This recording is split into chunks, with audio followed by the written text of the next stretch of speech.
Hi there, ladies and gentlemen. Stephen Dossou back again on Ignite Transformation TV, the place where inspiration is made on its raw form. As you know, I'm an inspirational speaker, transformational coach, and co-founder of Leadership University and founder of Self-First Catalyst. It is my passion and joy consistently to bring you the best, the amazing people that I come across to inspire you and to share with you their amazing story. And guess what? Today, I've got a superhero on air today, and the name is Jamin, all the way from Australia. He's a serial entrepreneur, a leadership coach, and listen, this guy has done some crazy, unbelievable things, right? He has run marathons in over 6 continents, right? He has climbed Kilimanjaro like 3 times. Hey, listen, I'm African, but I have never even seen Kilimanjaro, right? Well, look, I'm not gonna take anything away from this gentleman. He's here himself today. Let us welcome Jamin. Hi there, my brother. How you doing? Stephen, so good to be here, man. And I'm really excited. And that was one hell of an introduction. Thanks for that, man. Pleasure, man. Look, bro, I don't want to waste any time. I'm just very much excited. You know, I can get very excited that, you know, you might even see some wings flapping on my back, right? So please tell us a little bit about yourself, right? What you do and, you know, where are you from and you know, where are you in this journey right now? Because I believe you live as well to help people fulfill their full potential. Is that right? Yeah, man. Yeah. Well, so I think just to kind of ground things in the here and now, I'm in Bali, in a little town called Ubud. And I've been here since the beginning of March because originally I arrived in Bali with the intention of being here for 4 weeks. And then this thing called COVID-19 hit the world and kind of grounded all this. I don't know if you've heard of it, but it's kind of grounded the world. And I've been here for the last 6 months. And so as of right now, Bali is kind of home. But that's not where it all began. I grew up in Australia in a little country town called Leongatha, which is about an hour and a half southeast of Melbourne. And I grew up in a really sporting family. I'm the eldest of 3 boys. My 2 younger brothers, they're both elite athletes. And so as you can imagine, grew up in a really competitive household with my mum and dad who were really positive role models in an athletic sense and also really encouraged great performance at school. As the eldest child, all I ever wanted to do was make my parents proud. So I did whatever I had to do that. So I naturally stepped into leadership roles, performed well at school, and then was always trying to perform well at sport. And those kind of themes have ran true throughout my entire life. I'm passionate about leadership and personal growth. I'm passionate about leading a really healthy and fit and active lifestyle and empowering other people to do the same. And so I'm now 30 years old. In the last decade, I've created a number of different initiatives and organisations that are centred around those themes. So I built an organisation called Game Changers Australia, which looked at how grassroots sport could play a role in creating social change in local communities back home in Australia. I co-founded an organisation called the Man Cave, working on developing the resilience, emotional intelligence, and gender equality for boys and young men in high schools across Australia. I created a fitness company called Back to School Fitness, which focused on getting the parents of primary school age students engaged in group fitness training at their local primary schools and having their kids train with them to promote those values of good health and fitness. And then more recently, in the last 3 years, have been building a leadership development company called Mountains and Marathons, where we transform people's lives by facilitating leadership coaching, fitness coaching, and nutrition coaching over the course of 6 months when our members transform their life in preparation to run their first marathon or climb a mountain in some extraordinary parts around the world. And so right now, most of my life is run digitally. So I have the geographic freedom and facilitate my work online. And I'm just very passionate about supporting people to let go and cut away the dead weight and resistance that they have from their past and help them get real clarity on what their future looks like, and then support them to take the bold and pragmatic actions to bring the vision that they have for themselves into reality as we do that inside our Mountains and Marathons programs. Wow.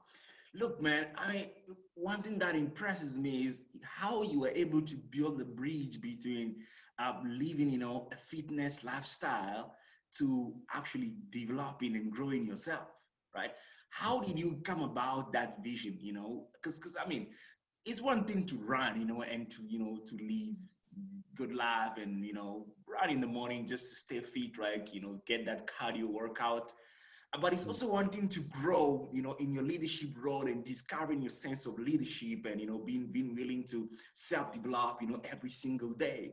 And it's very fascinating. I've never come across anybody that has done what you've done, So what got you to see that vision and actually bring it to life? And it seems like now you're going from one to the next, and it's been success stories all over. So what got you there, and how are you able to recreate these models now and then? Yeah, it's a great question. So this sort of takes us back about 4 years. In the middle of 2016, I was running 3 independent organizations, which are the ones that I just mentioned when I was sort of sharing a bit about my story just before. And, as the entrepreneur that I was, and someone who was really committed to being a positive role model and supporting young people and young adults to develop more resilience and emotional intelligence and, reach their potential, what was happening was I was getting caught up in the proverbial rat race of the entrepreneurship game, which was kind of trying to give all of these initiatives 100%, nothing really ever receiving the attention that it needed. And so I was just giving, and I was slowly burning out. And so because health and fitness has always been so important to me, but I was finding myself just dedicating so much of my time and energy to work that I wasn't actually taking care of myself physically, mentally, emotionally, spiritually. And so the wicks were burning at both ends. And in the middle of 2016, it really come to a head. And that's where I suppose if I was to put it straightly, that was where I had my breakdown. I hit absolute rock bottom burnout. I remember it so clearly. I was in Fairfield in Melbourne at this little rental apartment, and I just had my head, started to sob, started weeping. I had my head in my hands, and I was just like, man, this is just not working. And I was like, I don't know what to do. And then after about 2 hours of just kind of like letting it all, just letting my sympathy and just like letting all this pain go, I just had this epiphany where I recognized, you know what? I created all of this mess. Like I created all of this. I created this suffering. I can create my way out of it. Okay, if I created my way out of it, I was like, if I could be doing anything in the world right now, what would I be doing? Now, because so much of my life had been dedicated to my local community, and also I was running, non-profit organizations and not really saving money, I'd never had a chance to adventure or explore or travel the world. And so in that moment, I was like, if I could be doing anything in the world right now, what would I be doing? I said, I'd be running marathons and climbing mountains all over the world. I'd be transforming my health and fitness. And if other people want to transform their life in the journey, then we'll create opportunities to do that. And so that was in the middle of 2016. The following day, I phoned up my parents, my family, and a few of my best friends and said, hey, listen, guys, just so you know, in 2 years' time, I'm heading overseas. I'm going to go on a 2-year adventure, run a marathon and climb a mountain every continent. And I'm sharing this with you both as a declaration, but also so you can brace yourself for my departure in 2 years' time. And so the vision and what Mountains and Marathons is, was actually born from my burnout and me creating something that I needed to heal and step into my potential beyond what I was at that point in time. Wow. There is this funny but also very interesting African proverb that says, it's from the burnt pot that came the white porridge. Right. So which relates to, the analogy relates to the fact that it's from your burnout that you actually, came to this realization. And one thing I love about what you said is that I created, this that I'm going through. So therefore I can also create my way out of it. That is just amazing. I have a friend of mine that says that he says that the closest human beings can get to God is by creating. Right. So I find it very interesting when you say that you created your way into it, so you created your way out of it. That is just epic. So, which leads me to the next question, right? Um, you sound to me like a person that is very accountable, that's very responsible. Would you say that it's a skill that has helped you, endure all these climbings and all these adventures, sense of accountability and responsibility? And where does that come from? That tied along to your family, maybe, or maybe to the society, or maybe to the fans, people that look up to you? Where does the sense of accountability and responsibility tie? Yeah, that's a really good question, man. And I appreciate you picking that up because I think that theme is core to what has enabled me to do what I do. So I think that within that there are three core things. The first thing is to have a really clear vision for who I want to be and how I want to be in the world. And so that was what, when I go back to mountains and marathons, this vision of running a marathon and climbing mountains on every continent, really what that was all about was me being clear on my potential. And I think it's a really audacious thing to define your potential, because often our potential lives in this kind of like cloudy, misty idea. Like, it's very esoteric and very intangible. It's like to reach one's potential. And never can we ever fully claim that I've reached my potential, because there's always new possibilities that can emerge. But I do think there is enormous power in actually, from my current context and reality, defining what I see and believe my potential to be. And so back then I scripted, like, who is Jamin Heppel as living as his potential? And part of that was being not just a successful businessman and someone who's contributing to people's lives in a transformative way, but really being the fittest and healthiest version of myself that I can possibly be, having incredible emotional regulation and ability to be with whatever life throws at me. Like, I kind of created these ideals. And then from that point, it was really about, okay, where am I living in alignment with that ideal and where am I not? And so the initial part was then like shedding away those layers of whatever was not in full alignment of who and how I really wanted to be. Mm-hmm. So the first part was having a really clear vision, and that applies to business. It also applies to relationships, and it applies to ourselves. The second part is getting a guide.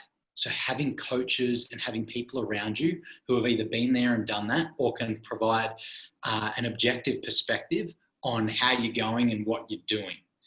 Then the third and final piece, which plays exactly into what you were just speaking about around responsibility and personal accountability, is what I call follow through, which is honoring your word, doing what you say you're going to do, cultivating discipline and showing up inside that which you're committed to. And I think even to speak into that a little bit more, Will Smith has a beautiful quote. He says, discipline is self-love. And when I really allowed that to permeate and penetrate my system and really embody that, what I recognized was, you know what? So many of the things that enable me to be the best man that I can be are often hard to do, and I don't feel like doing them. And yet when I don't do them, I lose personal power. When I do them, I gain personal power. In other words, these tough things are acts of self-love. And the more I do them, the more I build that muscle of resilience and ability to show up and get it done and get it done and get it done. And whilst that continues to happen, my love for self expands, and therefore my capacity to love others expands, and therefore I can be in greater service to the people who come in contact with me and who I work with directly. Wow, man. Wow. When I hear you speak, it actually takes me back to the definition of Earl Nightingale of success. Earl Nightingale defines success as the progressive realization of a worthy idea, right? In other words, he does not tie the definition of success to the accumulation of materialistic things, but he says rather that is when you find that worthy ideal and you find yourself consistently pursuing and progressing in it, then you have your success. And it's clear to me that you are definitely, in your success zone by consistently pushing those boundaries of potential and chasing that worthy ideal that it is to you, man, is really, really inspiring. Look, let us dwell a little bit on potential, right? So you said, potential indeed is just this abstract concept that we talk about. It is not really tangible. You can't really touch it, right? So when you wake up in the morning, like how do you get into your potential? How do you feel that, what, I have this potential and that's gonna enable me to do a lot more? Don't you, experience giving up? Don't you experience self-doubt sometimes? Don't you experience fear? I mean, you've been into some, very dangerous adventures like climbing Kilimanjaro. The matter of fact is some people went on that journey and they never made it back, right? So, I mean, I'm pretty sure you might have, or anyway, tell us, let me not make any assumptions here. Do you experience things like that? And how does knowing that you have that potential enable you to overcome that every single day? So good. There are a few layers to that. So I'll see if I can sort of distinguish and speak into a few of them. I think to begin, just to make it really real, I've got a pretty intense history of mental health challenges, be that depression, like teenage years, that then transpired into more experience of anxiety and having general anxiety disorder in my early 20s. And anxiety is actually something that I've navigated across the course of the last decade, and really come to a head when I hit burnout in 2016.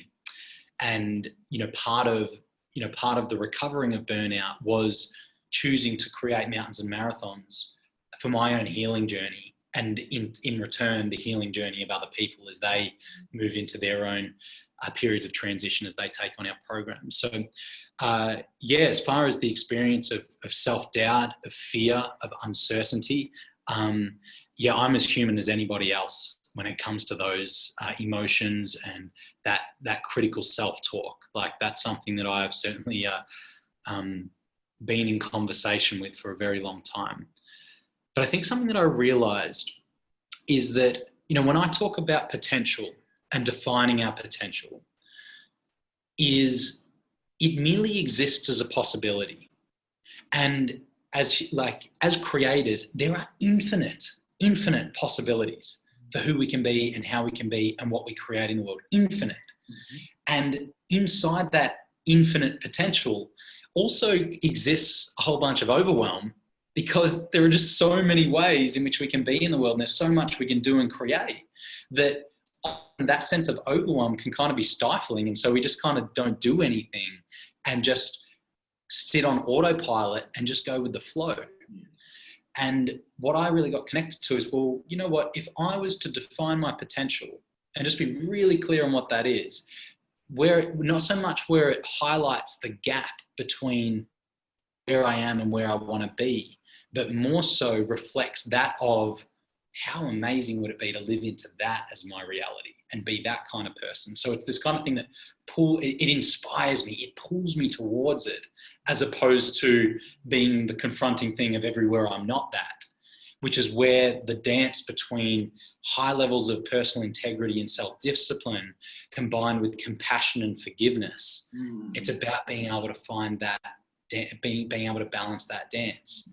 Sometimes I will miss a workout, and historically I would have beaten myself up for that. Mm-hmm. But now it's like, I missed a workout. Hey, that's okay.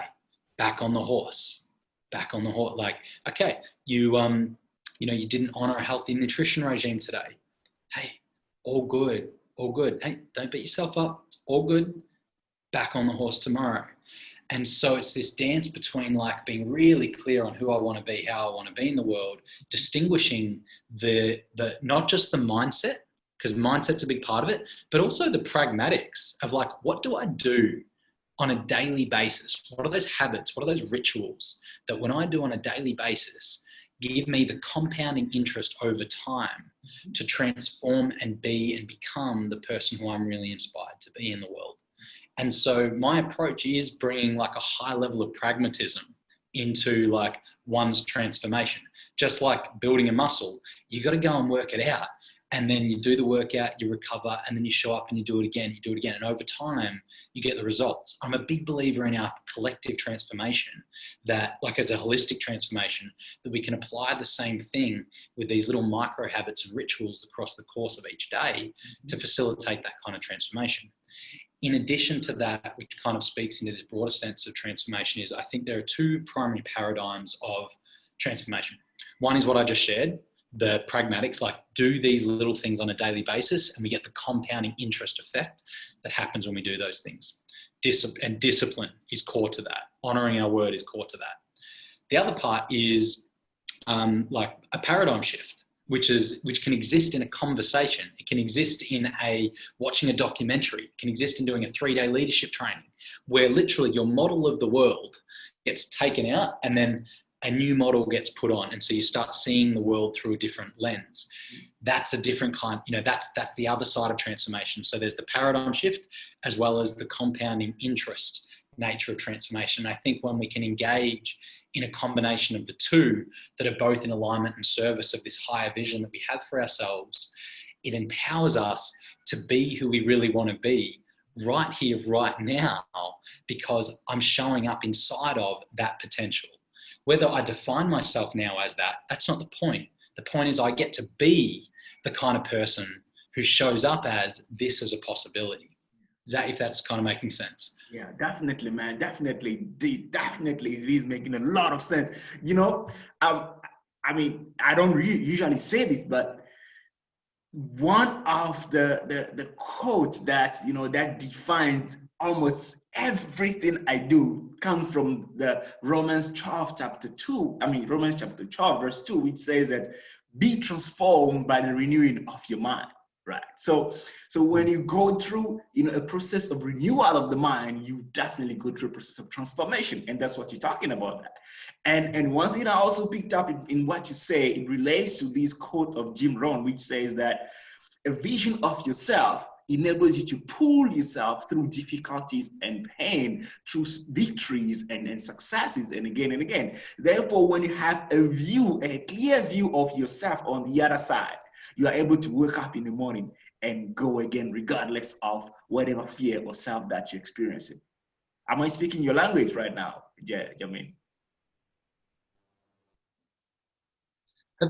Absolutely, brother. I mean, if we look at, from this place of being connected to an inspiring vision, a clear and inspiring vision that we have for ourselves, is therefore then the relationship that whatever the universe throws your way is actually designed to be part of the training and part of the becoming of who it is that you're inspired to be.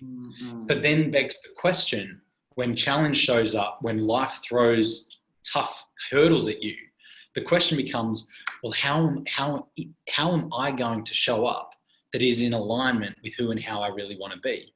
And an example of that is, it was 4 years ago now. I was running a youth leadership development program back home in Victoria, in Australia. And unfortunately, a girl got really severely badly injured on the program. And, just as it's all come about, unfortunately, and she's got every right to do this, but she's looking to be compensated for some of the medical expenses and whatnot that have occurred. And so, I've received a legal letter to say, we're looking to sue you to compensate for the injuries and the expenses that have occurred to this young woman. And I'm like, I received that. And initially there was this reaction of like, oh, really?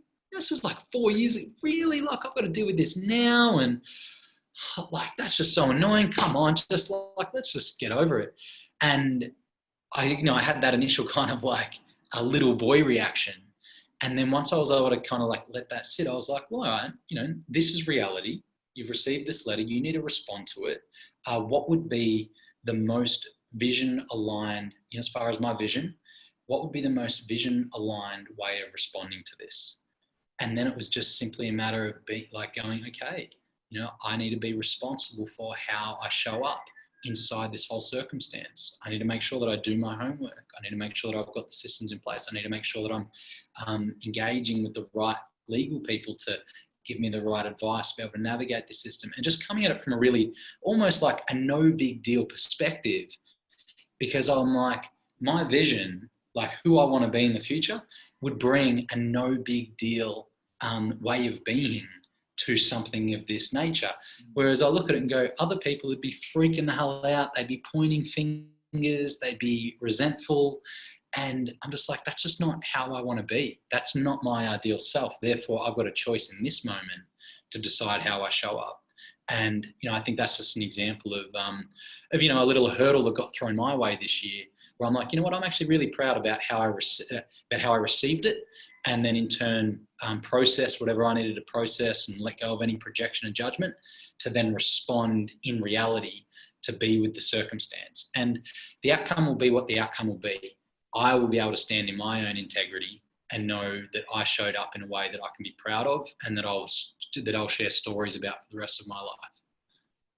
There you have it, ladies and gentlemen. Integrity, one of the major attributes of leadership. Today we are hanging out with one of the most amazing leadership coach I've ever met, Jamin, all the way from Australia, currently living in Bali, who has climbed, I don't know how many mountains and run how many marathons in his life, right? It is his passion. He lives every single day to be out there and help people with their emotional intelligence to stand up and be the best version of themselves and really dig into their full potential. Well, welcome on to again Ignite Transformation TV, the place where inspiration is made on its rawest form. I'm very much excited again to be hanging out with one amazing super human being today. Hey, Jamin, listen. The last time I saw on social media that you ran 90 kilometers, I mean, man, like you are really a superhero, man. You ran 90 kilometers, and whatever cent you raised with that marathon, you took it and donated to the children of Bali. I'm not sure what the name of the foundation is, but please tell us a little bit. And from what you've said thus far, you've done similar projects like that in the past, which is non-profit to the benefit of the community. So the questions are this: why do you do this, right? I mean, you could have just mind your own business and run and make money for yourself, and that's it, right? So why do you choose to, offer your time, your talent, your stamina, your endurance to the benefit of a community that you do not even know, right? And yeah. Anyway, tell me about it a little bit. Yeah, man.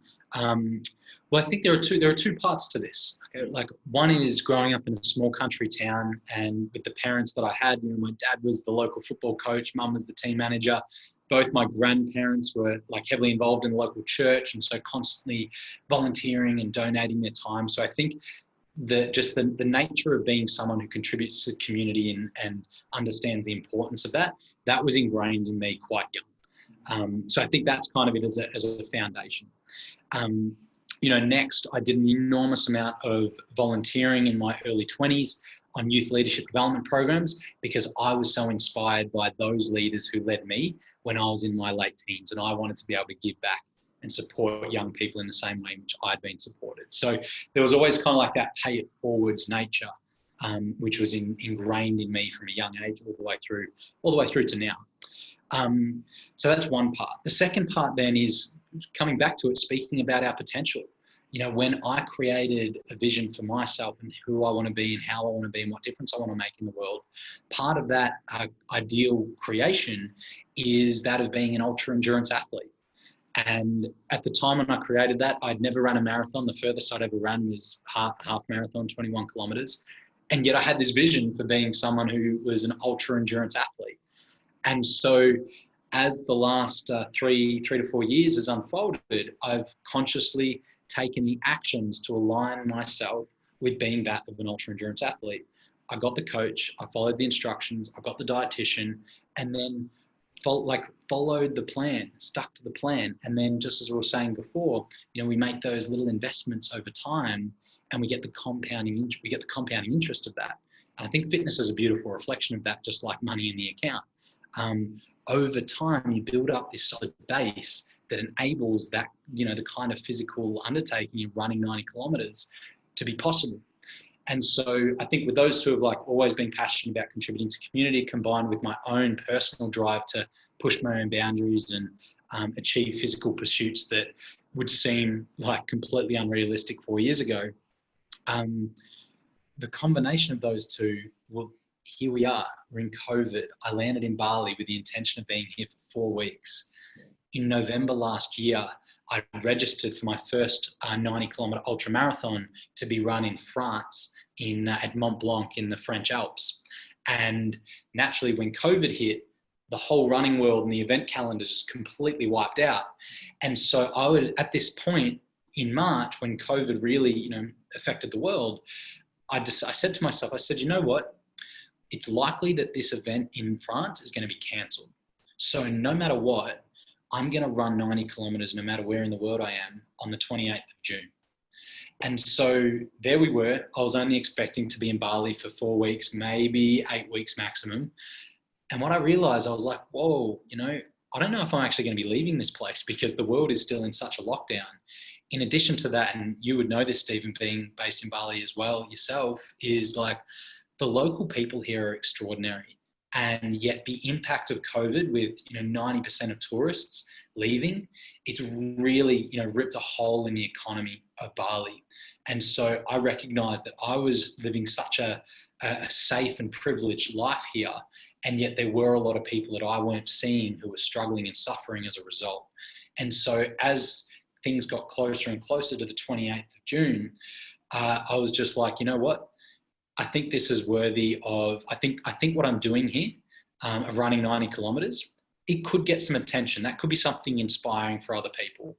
And so I thought, well, why not make it a fundraiser to then be a contribution to the local community in some way, shape or form. And so I shared that with my housemates at the time. And I said, guys, if we're here on the 28th, would you be up for supporting me as crew and possibly having this become a fundraiser? And once they said yes, it was no longer a me thing, it became a we thing. And then it became a project that we were able to really collectively own. And that was when I got connected to the Bali Hope Challenge, who are they're an ultra endurance based organisation that specifically create events to raise money for the Bali Children Foundation. We do incredible work in educating young people in Bali in some of the most disadvantaged communities. And in addition to that, the way they've responded to the COVID crisis is mainly in food distribution, because they've got the philosophy of kids can't learn if they're hungry. So they've channeled their resources into food distribution. But what I knew was any money that I could raise off the back of this, crazy endurance feat would be contributing to a community that I know has supported me so well. And therefore it was just really important to me to be able to give back in some way, shape or form. So I did that. I kept training.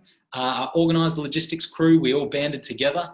And then on the 28th of June, I left at 3:30 a.m. in the morning from Lavina, which is in the northern beaches of Bali, and ran down through the centre of Bali and finished at my villa in Seminyak, which totaled 90 kilometres. And then across the course of the 2 weeks that followed, I ended up raising $10,000 for the Bali Children Foundation and completed what became a story and an adventure that was much, much bigger than myself. Respect to you, my brother. Respect to you.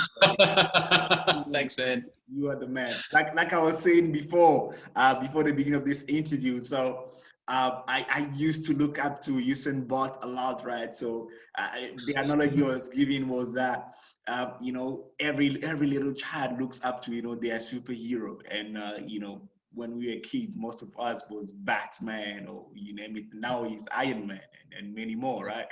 But when it comes to fitness and doing bold actions and living a true leadership life, man, I'm looking up to you, my brother. You are my Usain Bolt right now. I'll sit with that, and I'll work on humbly leaning into that identity, because Usain Bolt, he's a big player in the world, man. So I very graciously received that acknowledgement. Yeah. Yeah, well, talking about, leadership, and let's not look away. the fact that you just raised $10,000 by running over 90 kilometers is still a lot, right? That's like, man, it's 1 hour driving, right? Man, props to you, my brother. And I'm sure that all the people of Bali very much acknowledge the action that you put in, and definitely, people are proud of you. So talking about doing those kind of things, it goes without saying, Jamin, that when you live a life like that, you are an inspiration and a role model to a lot of people. So how do you then, view your sense of leadership? Leadership is obviously defined as the capacity to influence others through, the visions or the actions or a sense of purpose, of where you're heading. But do you have your own identity of leadership? And is that part of the motivation why you wake up every morning and you want to stay on that path and consistently take actions which inspire others? Or it's just a lifestyle that you live that eventually, becomes people like us looking at you as a Usain Bolt of the new generation, right? Yeah, it's a bit of a question. And I think that, leadership can be perceived and related to in many different ways. I like to keep it really simple. And for me, it comes down to Gandhi's quote of be the change you wish to see in the world. And what I really want to hone in on there in that quote is he uses the word be the change you wish to see in the world. Not do the change you wish to see in the world or create the change you wish to see in the world. It's be. And what I'm really clear on is when I show up in a way of being that is aligned with my higher self, in other words, being a man of integrity, right? Being a man of compassion, being a man of warmth, being a man of groundedness. When I show up in these ways of being that are aligned with who and how I want to be in the world, then the actions, how I do the actions that I take is merely the energy that comes through those actions is ultimately what creates my transformation and then the transmission to others. And so as far as leadership is concerned, for me, it is all about leading self first. And that comes down to leading in alignment, which is underpinned by integrity, which is underpinned by discipline. And then the other side of it is cultivating forgiveness and compassion, which is what I shared about earlier, which is when I'm not leading in full alignment, having patience and having a gentle way of relating to that, not being so hard on myself, but just going, okay, hey, it's okay. You're human, that happens. Let's get back on track. Let's get back into alignment. And what I know living from that place is that just naturally is very inspiring for other people. It can actually kind of be confronting for other people too, because when you really own your own alignment and live in integrity, it can often be a mirror for other people where they're not. Now, that's obviously where being, and you would get this as well, being a coach. Like as a coach, you got to lead by example. If you're not leading by example, then that's such a deep inauthenticity inside of that. And when there's a deep inauthenticity, it just eats away at our personal power and sense of self and character. And so this is where the journey of what I love about being a leadership coach is it keeps me deeply accountable to being the man who I'm inspired to be in the world. Because if I'm not being that, then I can't show up as my full self to be a transmission and support other people to lead, to create their ideal self and take the actions to live in alignment with whatever that is for them. So, I think bringing it back, it's about being the change you wish to see. And then from that place, we then transpire and become the kind of leader who leads by example, as opposed to just speaking from the mouth. I love it, man. I love it. Be the change you want to see, right? It's very interesting, but every fruit carries in it the seed of its own fruit, right? So it's the fruit in the seed in the fruit, the fruit in the seed in the fruit, and it carries on, right? So be the change you want to see. In other words, your future is in you. right? The transformation that you want to talk about is not outside of you, but it is within you, isn't it? Well, Jamin, I love what you're saying. And look, um, it's no secret that you are young, young man and very driven and very passionate with the sense of purpose and vision of where you're heading. What is next? What is the main? They say that with a purpose comes a vision. So what is your purpose, right? And what is the bigger vision to all of this? Yeah, I think what I'm really committed to and what I'm really passionate about is people living in alignment. Mm-hmm. And living in alignment, that is something that is unique and distinct to every human being.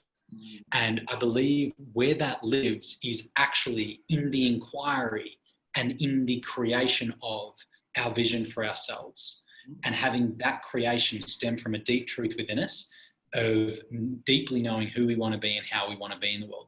Not from that place of societal expectations or the stories that mum and dad gave us growing up or what our school teachers thought we should do or should be. Actually creating the kind of creative container where you can let go of all of that story and then really come from a place of our deep truth and create from that place, and then get really clear on who and how we want to be.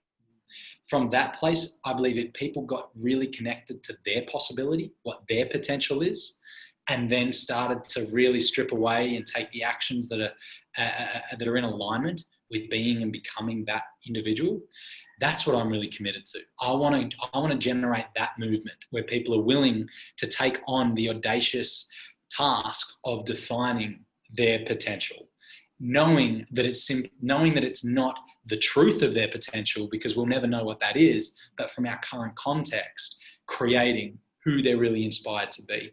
And then just through the nature of the work, creating the tools, the mindsets and the resources that enable people to do that, not with ease, but to do it with a sense of fulfillment and a sense of contentment in who they're being and how they're being. And I truly believe that when we can live in alignment like that, our experience of mental health will increase as far as positive mental health. Our physical health is going to transform. Our spiritual well-being is going to transform. And so for me, man, it's just really about promoting this vision of having people get deeply connected to the possibility they are for themselves, and how that will make manifest. At the moment, we're loving what we're doing with mountains and marathons. We run 3 leadership programs a year. One's up Mount Kilimanjaro. One is some kind of extreme marathon somewhere in the world.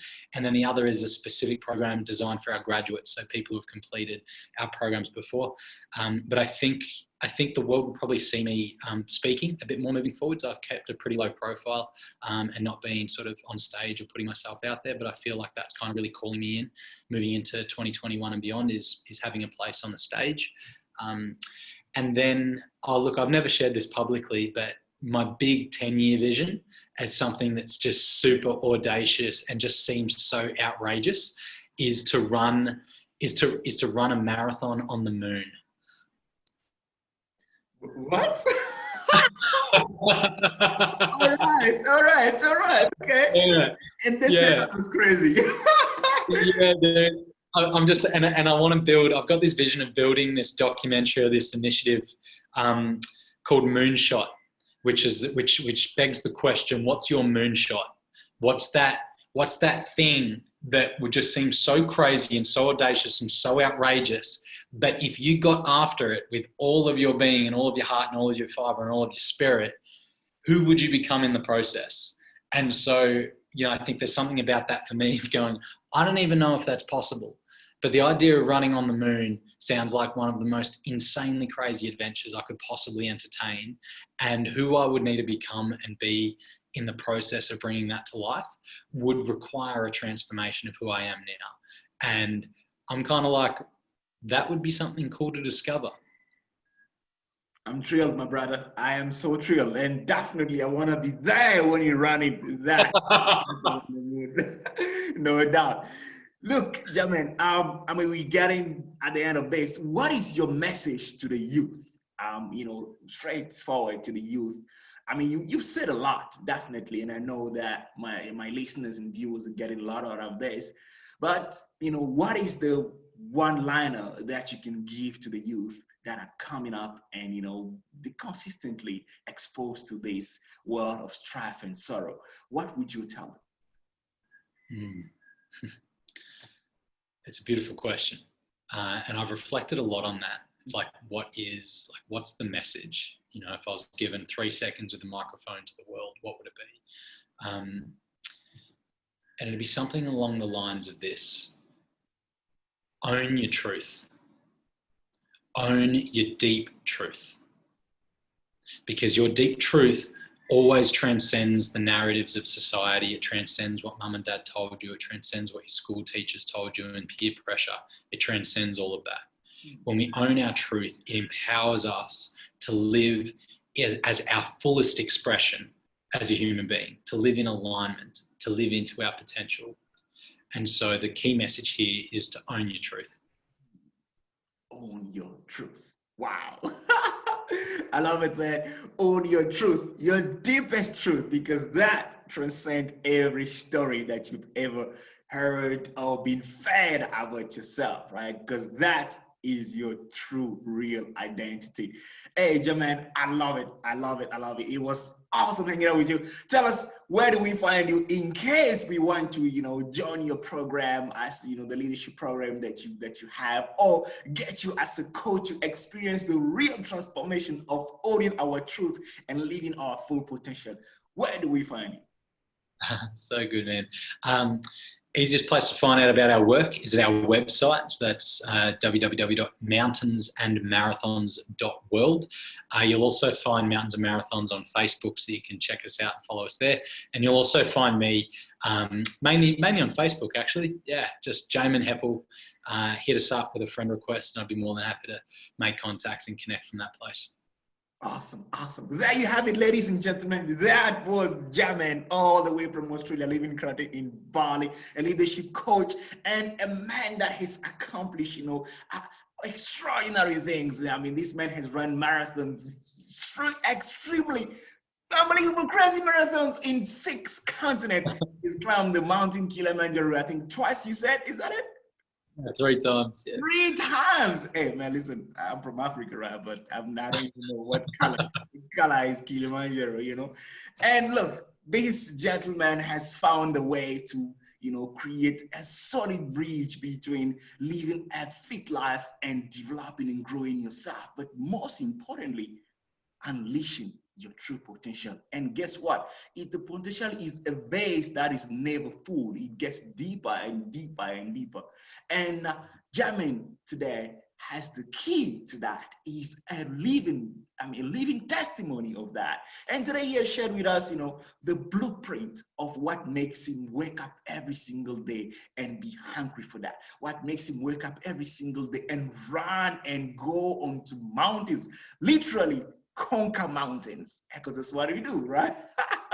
Well, there you have it. I trust that you have had today your dose of inspiration with Jamin all the way from Australia. It was awesome hanging out with you, Jamin. And thank you so much again for tuning in on Ignited Transformation TV, the place where inspiration is made on its rawest form, right? We believe that you are transformed by the lovely, amazing, mind-blowing people that come through on this channel. My name is Stephen Dossou. I'm an inspirational speaker, transformational coach, and co-founder of Leadership University and founder of Self as Catalyst. My passion is to ignite your transformation.